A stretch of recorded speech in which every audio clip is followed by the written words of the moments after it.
বাজে রান্নাঘরে আসলাম ভাত বাড়তে, কিন্তু দেখাই কি হলো আজকে। আজকে সানডে ফান্ডে না, আজকে স্যাটারডের মেনু হচ্ছে এই যে ফার্স্টেই মুরগির ঠ্যাং দেখা যাচ্ছে, লাল লাল চিকেন। এটা বাচ্চাদের অবশ্য নয়, বাচ্চাদের আছে পাতলা পাতলা স্টু। এই যে শ্বশুর শাশুড়ির ইলিশ মাছের তেঁতুল দিয়ে টক, বিখ্যাত রেসিপি।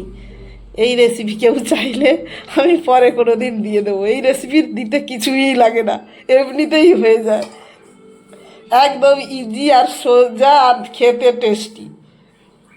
তেঁতুলের টক ইলিশ মাছের আমার শাশুড়ি মার ফেভারিট। এই যে হলো সেই বিখ্যাত লোটে শাক, তার তরকারি। এই হলো আমাদের ঘরের দুপুরের মেনু।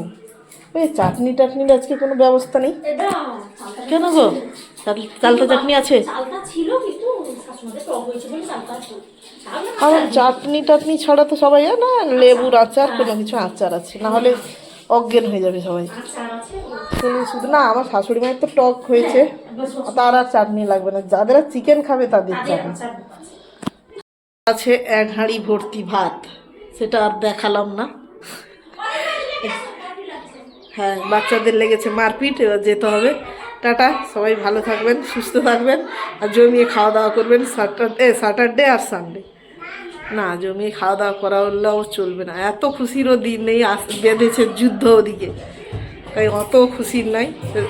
থেকে খাবেন, রেস্ট হয়ে খাবেন, কারণ সামনে কি আসতে চলেছে কেউ জানে না। টাটা, ভালো থাকুন, সুস্থ থাকুন।